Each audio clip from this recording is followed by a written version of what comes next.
Hi, and thank you for attending today. I'm really excited to talk with you about access and equity in mathematics education. As Dr. Cahill said, my name is Ann McCoy, and I'm currently serving as the Dean of the College of Education at the University of Central Missouri. This fall will be the start of my 18th year at UCM, and prior to that, I taught middle school math for 22 years in the Clinton, Missouri School District. Please feel free to not do the math on those years, and that's likely something that no other math teacher has ever said to you. However, during this presentation, I may ask you to do just a bit of math, so you may want to have a piece of paper handy. Our college primarily prepares educators, and because of this, access and equity are important to us on a number of fronts. We want to ensure that our own students here have equitable access to mathematics while they're attending our university. But equally important, we want to make sure they understand the importance of working towards equity and how they, as teachers, play a role in ensuring equitable access to high-quality math education for their own future students.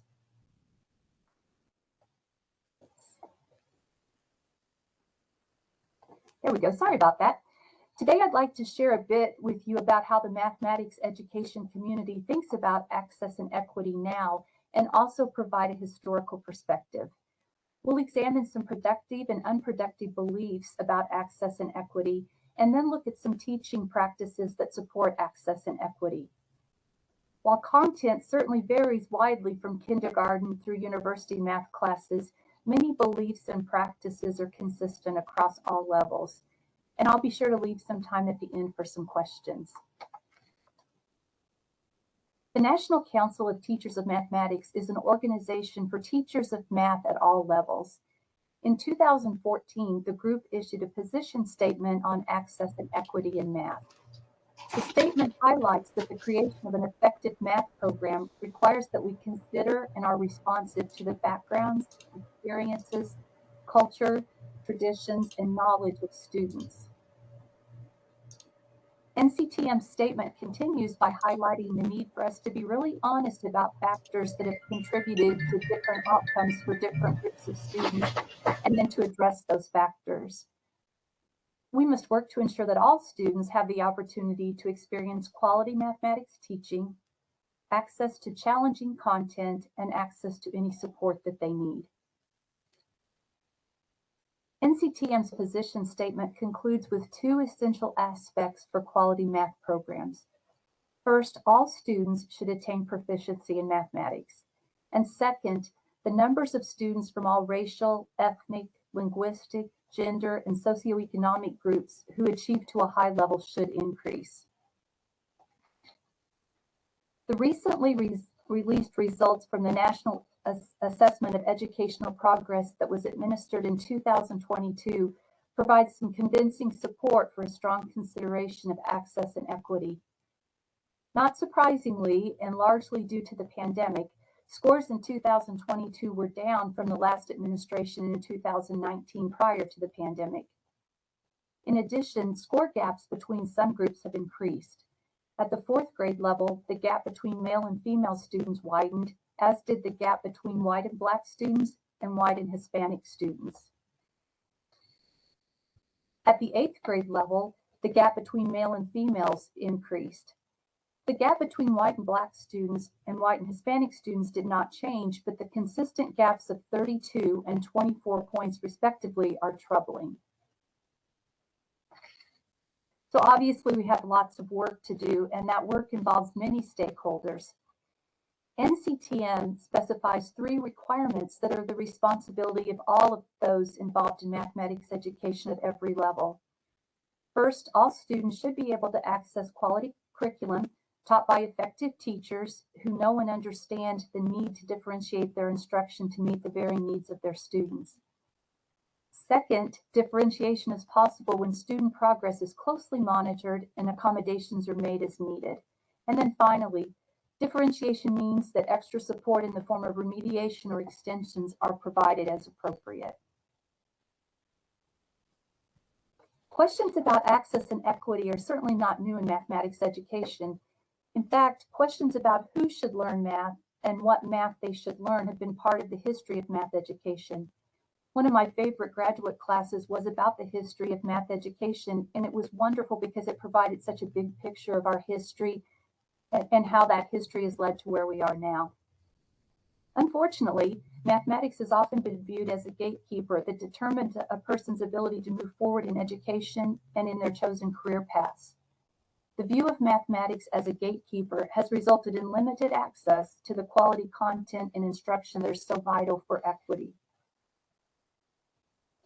Questions about who should learn math were present as early as Plato's time.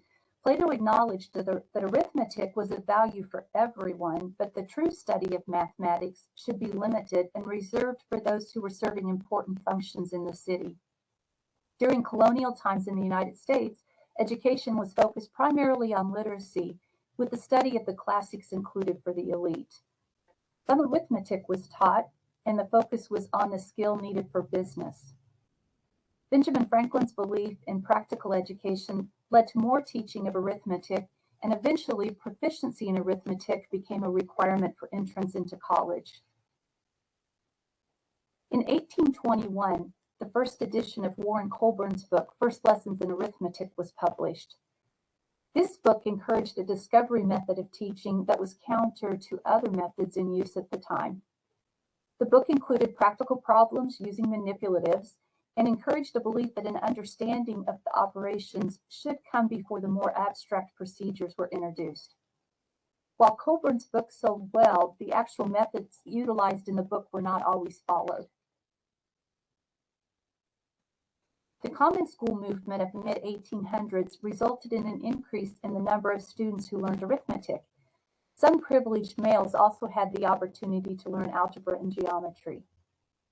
A shortage of trained teachers led to a real reliance on the rule method for teaching mathematics, and this meant that students were taught a rule for a problem, and then they memorized and drilled on that rule. Often, females were not taught these rules and instead relied on life experience for practical knowledge of math. For the rest of the 19th century and into the 20th century, math was viewed as a tool for practicing reasoning, and drill was the primary teaching method. The focus remained on the math that's needed in daily life, and in fact, the need to study mathematics at all was even debated. William Kilpatrick, an influential proponent of progressive education, commented that really too many students had been taught algebra and geometry, not too few.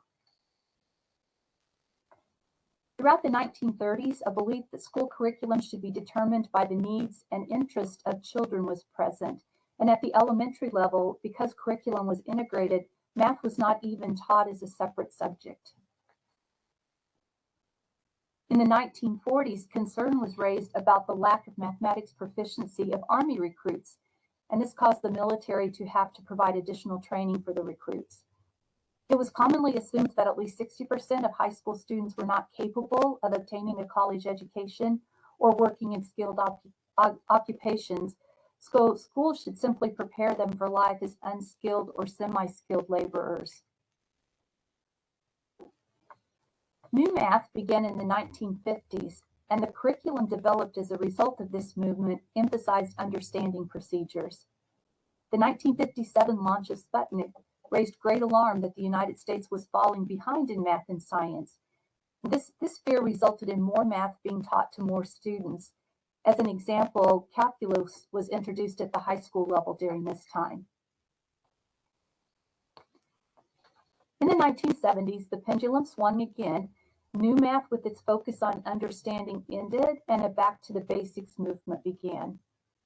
Allowing children to determine what and when they learned was also revived, and this proved detrimental to low-income and minority children who often lacked the resources that would have provided them with supplemental education. In the 1980s, concern was raised again about the quality of mathematics education. Enrollment in advanced math classes had declined, and calls for increased problem solving were evident. These concerns were formalized in the 1983 report, A Nation at Risk. This report included the fact that remedial mathematics courses at the university level had increased to the point that 1/4 of all courses being offered were remedial in nature. Business and military leaders were forced to spend money and time on remedial education, and teacher education programs were criticized. Also during the 1980s, Robert Moses founded the Algebra Project. Moses believed that access to mathematics is a civil right and that economic access and full citizenship really depended on math and science literacy. He noted a lack of math literacy in urban and rural areas. This project was intended to increase access to algebra for students who had previously been denied access. The move to national standards began in the late 20th century, and the mathematics education community was a leader in this movement. An increased emphasis on understanding and a decreased emphasis on memorization were characteristic of the move to a standards-based education. The tension that has occurred throughout history between a focus on basic skills and procedures and a focus on problem solving as the best approach to mathematics education continues today. Throughout history, in addition to the common questions of who should learn math and what math they should learn, a strong belief in the importance of the teacher and instruction provided has not changed. For students to experience a quality mathematics education, the beliefs and practices of those teaching them is key. In its 2014 publication, Principles to Actions, NCTM discusses access and equity as essential elements of effective teaching and learning. The authors state that the question is not whether all students can succeed in mathematics, but whether the adults organizing mathematics learning opportunities can alter traditional beliefs and practices to promote success for all students. NCTM describes a set of obstacles that make increasing access and equity more difficult.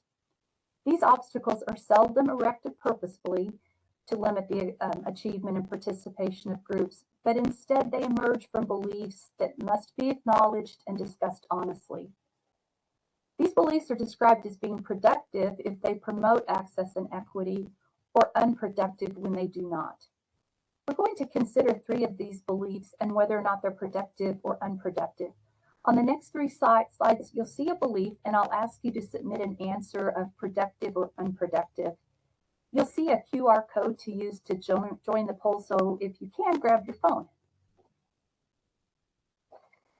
So if you would scan this QR code, it should take you directly to this question, and I'll give you a minute to do that.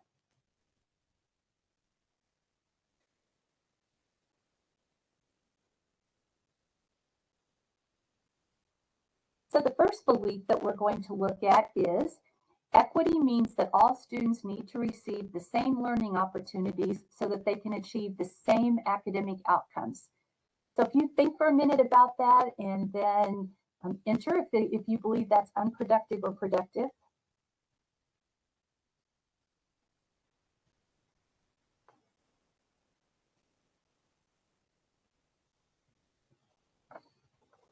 Well, so you're all right. This is an unproductive belief.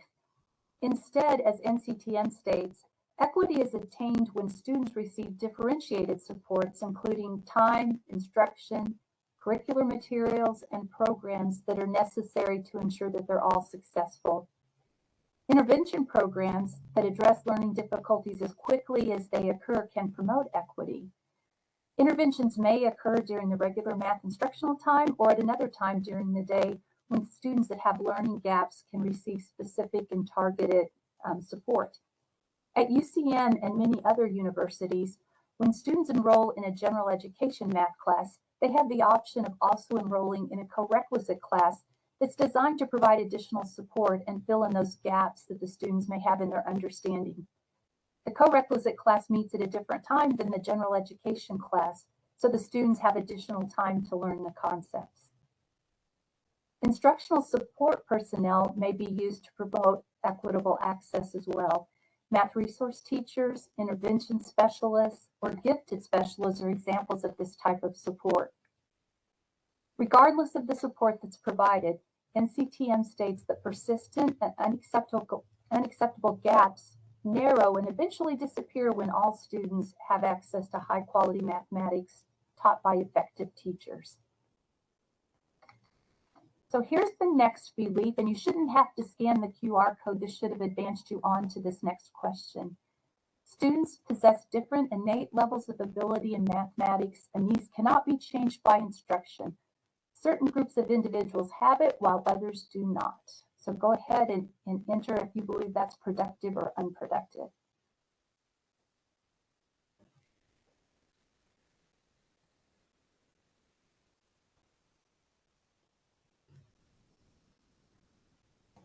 So thank you so much for participating. And you're right again, this is also an unproductive belief. Instead, NCTM states that mathematics ability is a function of opportunity, experience, and effort, not of innate ability. All students are capable of participating and achieving in math. In order to achieve access and equity, educators must identify, acknowledge, and discuss the mindsets and beliefs they may have about certain students' abilities. Carol Dweck has described the attitude that levels of mathematical ability are innate and cannot be changed as a fixed mindset. When you couple this mindset with stereotypes about academic ability that are based on student characteristics, this leads to unproductive beliefs and practices. A growth mindset, on the other hand, stresses that success and learning are due to effort and not intelligence alone, and this promotes a belief that all students are capable of learning math. So here's the final belief for you to consider. Mathematics learning is independent of students' culture, conditions, and language, and teachers do not need to consider any of these factors in order to be effective. So go ahead and enter your answer.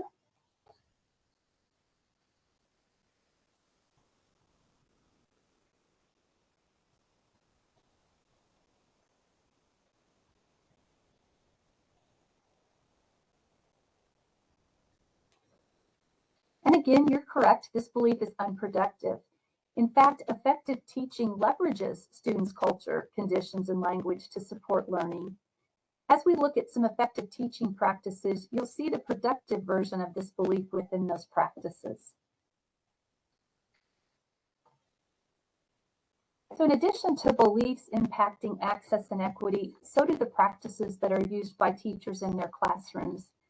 NCTM describes 8 practices that lead to effective teaching, which in turn support access and equity for all students. We'll look at each of these practices and how they impact equity. As we look at each of the 8 effective teaching practices for mathematics, we'll also keep in mind some specific equity-based practices. First, as we teach, the goal should be deep understanding that involves the development of conceptual understanding, procedural fluency, problem solving, and reasoning. In addition, teachers should use the varied strengths of their students as a basis for learning. A third equity-based practice is to reinforce the positive identities of students as learners of math. While students may participate and contribute in a variety of ways, valuing these differences is key. There's a persistent belief, and you've likely heard this, that there are people who are math people and those who are not math people. This myth can be eliminated by encouraging all to see themselves as doers of math. Valuing different ways to contribute and using the varied knowledge and experience of our students is especially important for those who have been marginalized in the past. So the first effective math teaching practice that NCTM has cited is to establish mathematical goals to focus learning. Goals inform the selection of tasks for students, the questions that will be asked, and the structuring of the class discussion that may occur. NCTM describes this nicely as the goal serving as both the destination and the roadmap for a lesson. Goals identify what students will come to understand about mathematics instead of focusing only on what students will be able to do. Teachers must be aware of how the goals for a lesson or a sequence of lessons fit within the broader landscape of math. Here are examples of 2 goals for a lesson on multiplication. So I'd like you to think for just a little bit about these 2 goals and think about how they're alike and different. So we'll have just a bit of uncomfortable wait time.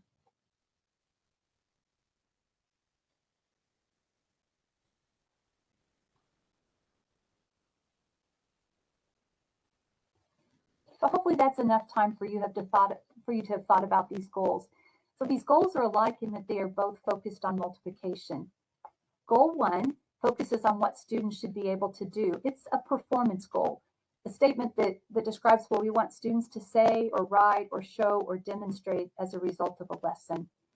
Performance goals do not necessarily require any true understanding. Goal 2 is a learning goal that focuses on what students should understand about multiplication.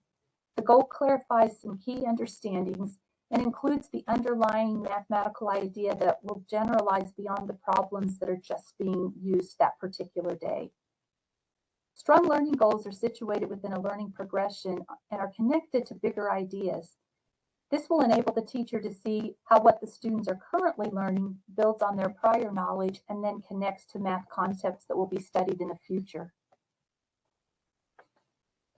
Learning goals support equity by situating current learning within a learning progression, and this enables teachers to meet their students where they are and then move them forward. Learning goals frame the selection of tasks used in a classroom. Using situational context for the tasks will help students connect the mathematics to their everyday lives. In addition, the goals selected by the teacher influence the development of productive disposition towards mathematics and to a belief that all students can learn math. Students need to see goals as achievable, and they should be able to relate the math they are learning to their lives outside school. Robert Berry, a former president of NCTM, suggests that learning goals should also include norms for participation. This acknowledges that student participation is a practice that allows the sharing of authority in the classroom, allows for students to give students the space to author their own mathematical ideas, and provides opportunities for them to explain and justify their thinking. Establishing norms that support student engagement positions students as competent in discussing and making sense of their own mathematical ideas. A second effective math teaching practice is to implement tasks that promote reasoning and problem solving. These tasks allow multiple entry points and varied solution strategies. Here are two examples of tasks, and I'd just like you to read through those quickly and think about how they're alike and different.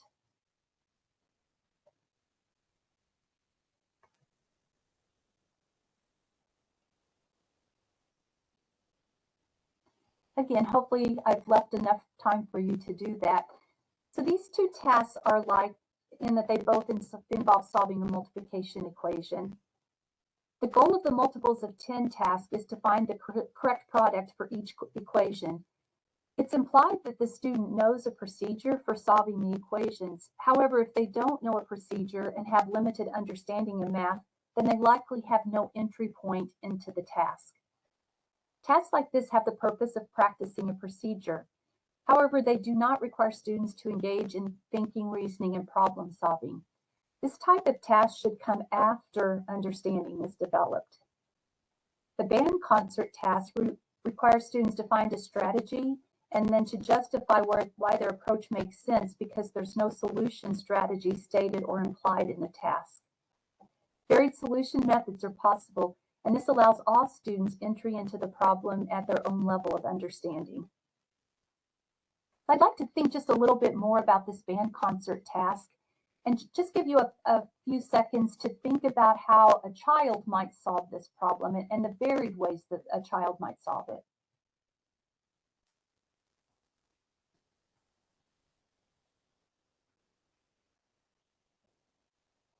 So I'll just share a few ways that I thought about children solving this problem, and likely you have many others that you could add as well. I can picture a child with manipulatives actually setting up this problem. So I can see 7 rows that have 10 cubes on one side, 10 cubes on the other side with the space for the center aisle. So they're actually building the problem. I could see a similar approach, but instead of manipulatives, a child might use pictures, maybe X's to represent a chair. There may be a student that uses a multiplication equation to solve this problem. And related to that, there may be a child that sees this as a repeated addition problem. Each of those strategies work to solve this task and allow students flexibility in how they do solve it. Implementing quality tasks promote equity in a variety of ways. First, these tasks provide high expectations for all students. They allow students to engage in the task at their own level, and the solution may be found in a variety of ways. Launching the task so that students understand what's expected of them, and then providing the needed resources also promote equity. High-level tasks encourage a deep exploration of math, and they're also appropriate for working in groups. Collaborative problem solving highlights the strength of group members and encourages students to serve as resources for each other. The group members have the opportunity to learn how they and their peers are smart, and then how these ways of being smart contribute to learning. The third effective mathematics teaching practice really seeks to balance the two approaches to mathematics education that have been apparent through history. Should the focus be on understanding and problem solving, or should it be on developing skill with procedures? This teaching practice honors both of these approaches and indicates that conceptual understanding really should come first. Fluency with procedures follows after understanding of the operation involved is firmly in place. This practice includes the words over time, and this cautions teachers against rushing the learning of procedures. When students are rushed to learn procedures without a firm foundation of understanding, they begin to see math as isolated bits of knowledge to be memorized. Letting procedures develop from understanding encourages students to see mathematics as making sense and being connected. When thinking about fluency, you may very well equate it to speed. In the past, students were not considered fluent if they could not very quickly perform a procedure. This belief led to practices in the classroom that have contributed to students believing they were not math people and that they could not learn math. A heavy reliance on speed and the ways we have assessed fluency, for example, time tests, have been detrimental, and now a broader definition for fluency is in place. NCTM's description of fluency includes flexibility with strategies, understanding, and the ability to explain approaches, as well as the ability to produce answers efficiently. According to NCTM, equitable classrooms place a high premium on learning with understanding and developing students' ownership of mathematical knowledge. Unfortunately, too many of our students rely heavily on memorization in mathematics rather than engaging in reasoning and sense-making. These students often experience greater anxiety towards mathematics. The Program for International Student Assessment found that students in high-performing countries such as China and Japan report less reliance on memorization than students in lower-performing countries. Learning procedures through memorization really limits students in developing the deeper mathematical knowledge that will serve them well throughout their lives. Students who have been considered to be struggling in math may have conceptual gaps, and these gaps will actually cause them to fall even further behind. Sometimes very well-meaning intervention programs contribute to widening these gaps by placing too much emphasis on memorizing and on practicing skills rather than on filling conceptual gaps in knowledge. The fourth effective math teaching practice we'll look at is posing purposeful questions. Teacher questioning is the primary instructional tool educators have to surface student reasoning and understanding. Through questioning, teachers are able to build on what students know to develop deeper knowledge and the ability to make connections. Teacher questioning has been the subject of a lot of research in the past.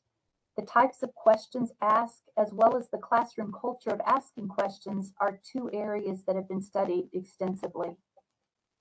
Effective questioning may take a number of years for a teacher to develop. It's not automatic. And this is because it requires both an in-depth knowledge of mathematics as well as knowledge about how children learn math. Unfortunately, the types of questions posed by teachers may not support the deep levels of student understanding that are needed. Too often, questions focus on procedures and not on conceptual understanding and problem-solving strategies. In many classrooms at all levels, a really traditional questioning pattern of initiate, response, evaluate is in place. In this pattern, the teacher initiates a question, the student provides a response, and then the teacher evaluates this response as correct or not.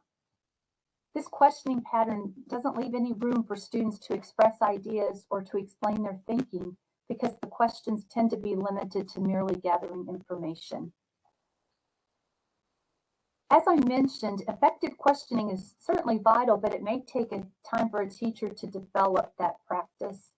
Providing examples of question stems a teacher might use to foster an interactive classroom environment in which students are encouraged to explain and reflect on their understanding may be helpful. And here's some examples. Planning questions in advance of a lesson is a good practice that will help ensure questions are purposeful and designed to really enhance learning. Responding to questions that ask for more than just a simple answer may be new for students and thus may be difficult for them.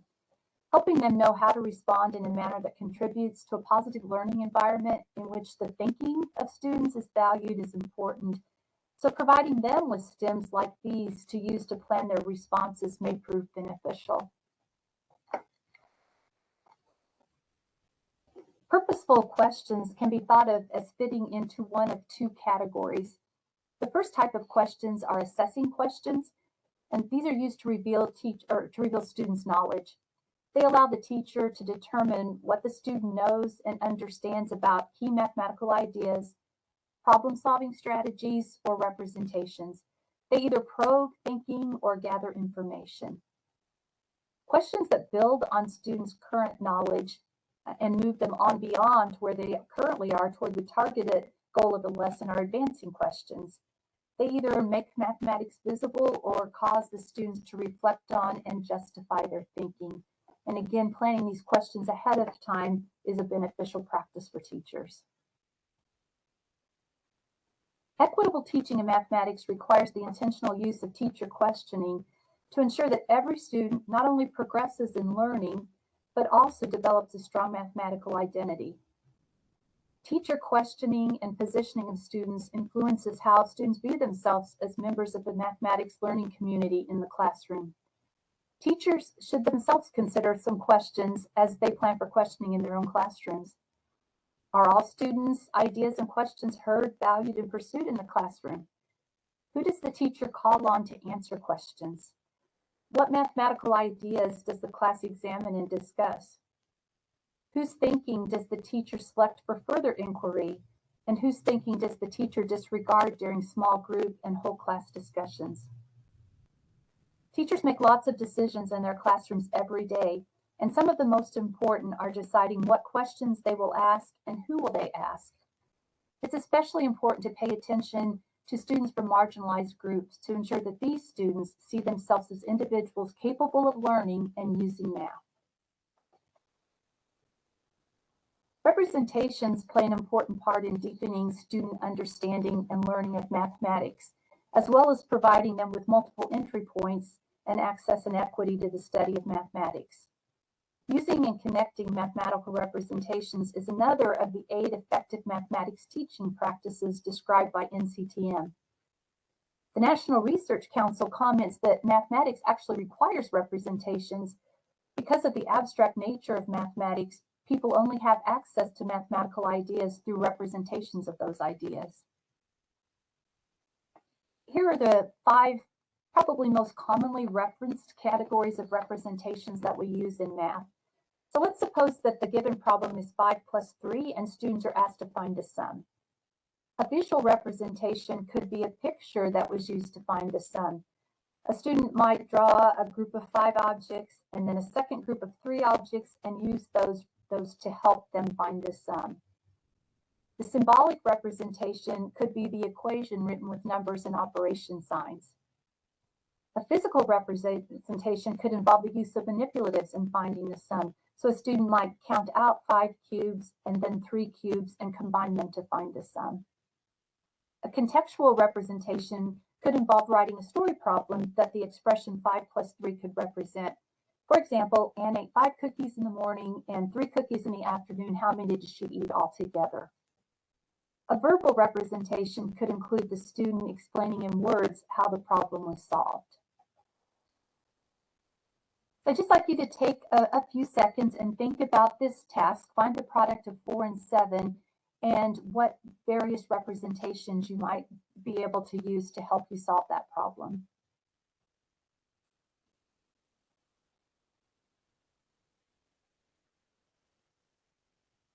So hopefully that was enough time to think about those representations. And then the next step as a teacher would be to have those representations shared and help students see the connections between the various ways to represent the product of 4 and 7.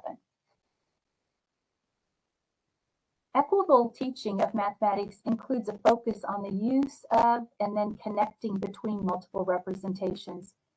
Giving students choice in selecting representations and allowing them time to explore, construct, and discuss those representations supports the idea that math learning is not one size fits all.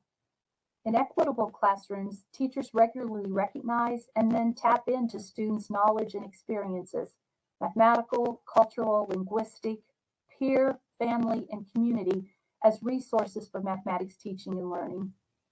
Embedding mathematics in a cultural context that matters to students not only allows students to see themselves as part of a mathematics world outside of school, but it also helps to bring their world into the classroom.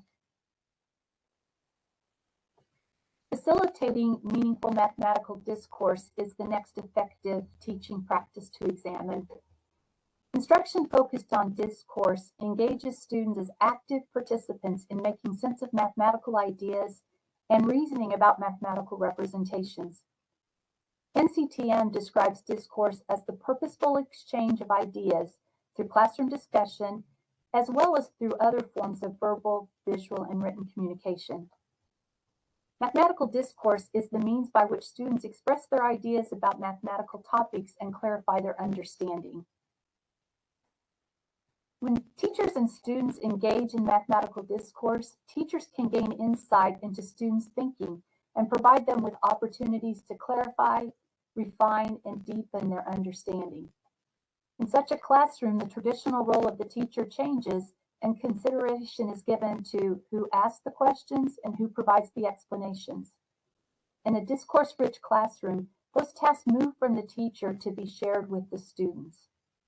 The role of mathematical representation is all in supporting students in developing and sharing their explanations is also key. Hufford, Ackles, Fusen, and Sharon have used the 5 components of discourse that we just mentioned, including teacher role, questioning, explaining mathematical thinking, mathematical representations, and building student responsibility, and then have identified a 4-step progression moving from teacher-centered to student-centered discourse for each of the 5 components. Here are the levels that they created regarding the teacher's role. These levels certainly make very clear the distinction between a teacher-centered and a student-centered classroom. Promoting meaningful discourse has far-reaching implications for equity. In a traditional classroom, students who contribute correct answers receive immediate positive feedback, and those who provide incomplete or incorrect answers are likely to receive negative or neutral feedback. Feedback is often limited to the accuracy of students' answers rather than the content of their mathematical thinking and reasoning.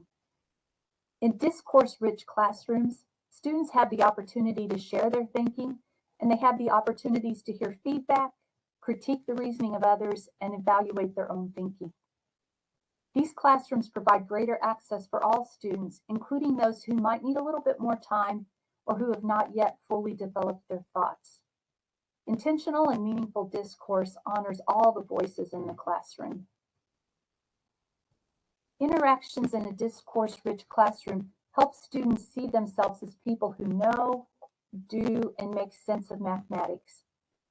The language choices made by teachers and students, the classroom norms, and the type of interactions that are or not encouraged can all support or inhibit the development of productive attitudes and practices towards math. Careful use of wait time, which is hard, inviting student participation, and creating opportunities to engage with another's reasoning can help ensure that all students are provided access to important mathematical ideas. Another effective math teaching practice is eliciting and using evidence of student thinking. Evidence of student thinking and understanding is critical in helping inform teachers to make the decisions they need to make during instruction. Listening to what students say, observing their actions, and analyzing their written work are all ways for a teacher to gather information on what students currently know and understand. Effective teaching involves the skills of noticing students' thinking, interpreting their understanding, and then deciding how to respond on the basis of those understandings. We're going to take a quick look at a task about even and odd numbers, and then an example of some student work on this task. So just if you want to quickly read through this task, it involves students thinking about combining even and odd numbers. So NCTM provides us with some examples of Seth's work on this task. It may be a bit difficult for you to read this, but just take a few seconds and read through what Seth said in response to this task.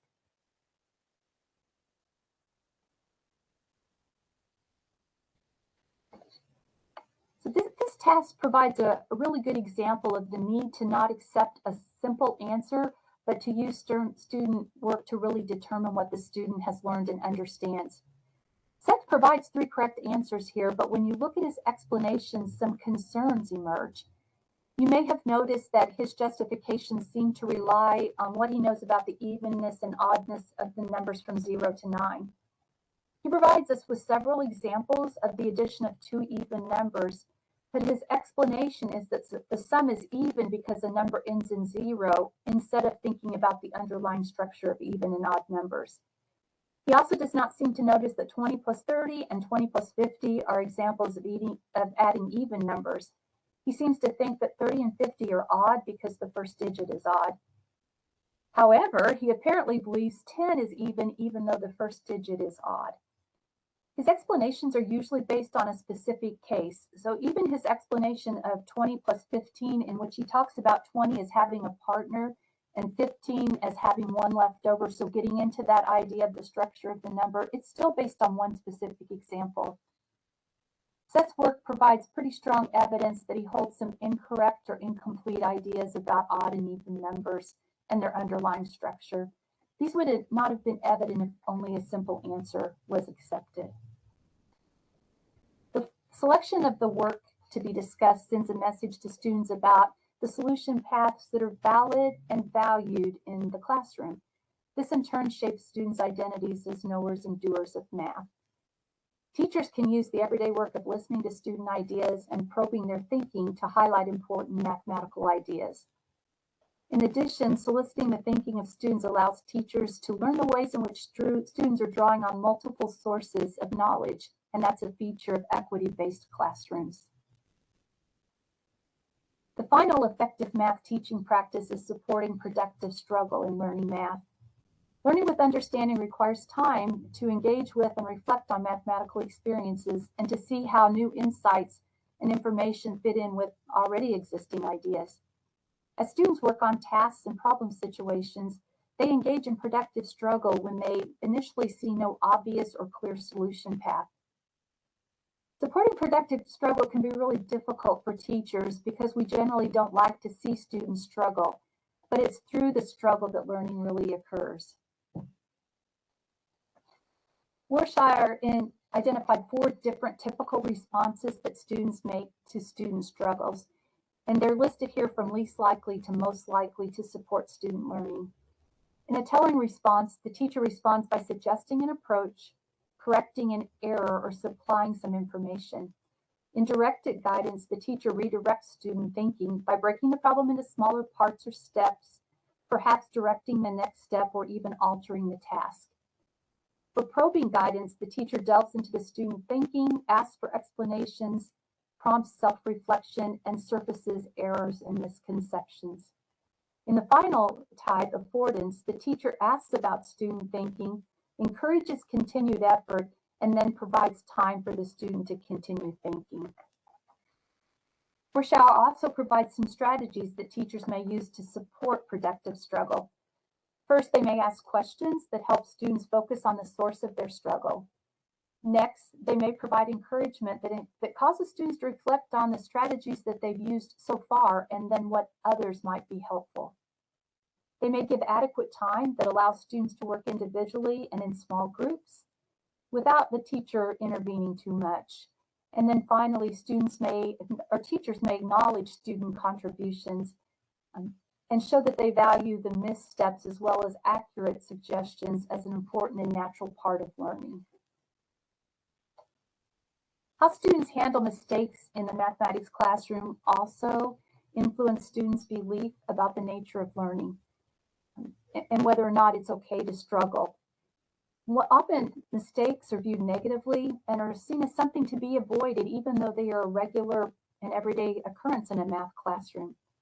A focus on mistakes as opportunities that support positive mathematical identities makes a quality math education accessible to more students.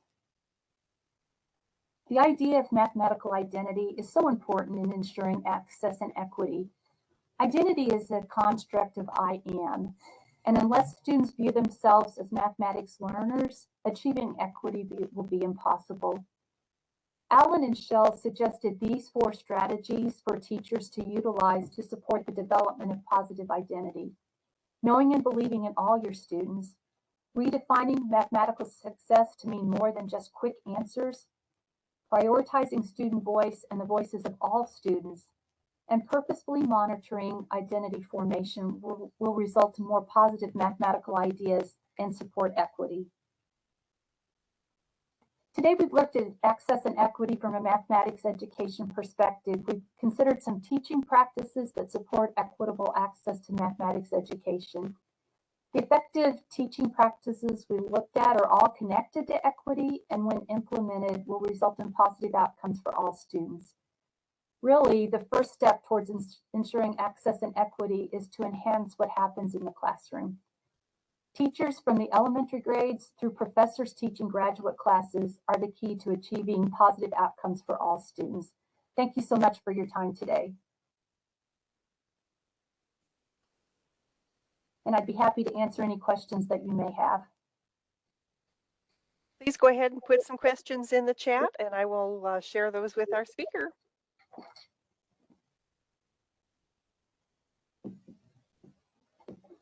And while we're waiting for some of the others to pose some questions, I thought I'd ask a first question on some of the gaps in student learning, and what are some things that that teachers can do to help parents participate in their child's math education.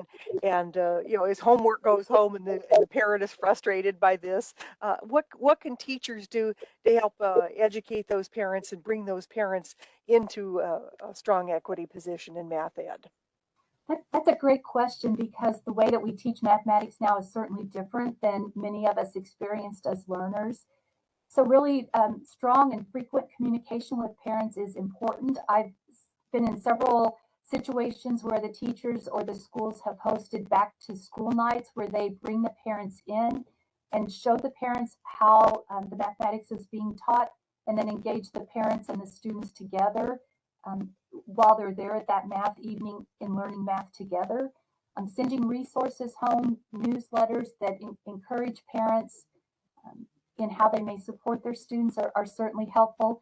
And just reminding parents that when they tell their children, well, I wasn't good at math either, that's really detrimental in creating that positive math and identity that's so essential for students to really achieve in mathematics.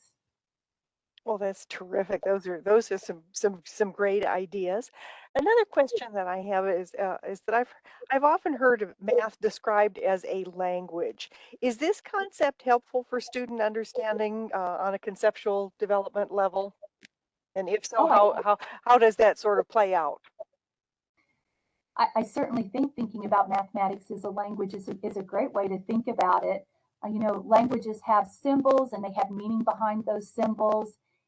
And the symbols themselves are really pretty abstract. It's the same, it's the same thing with reading. The symbols themselves are abstract, but it's the meaning behind those symbols that are important.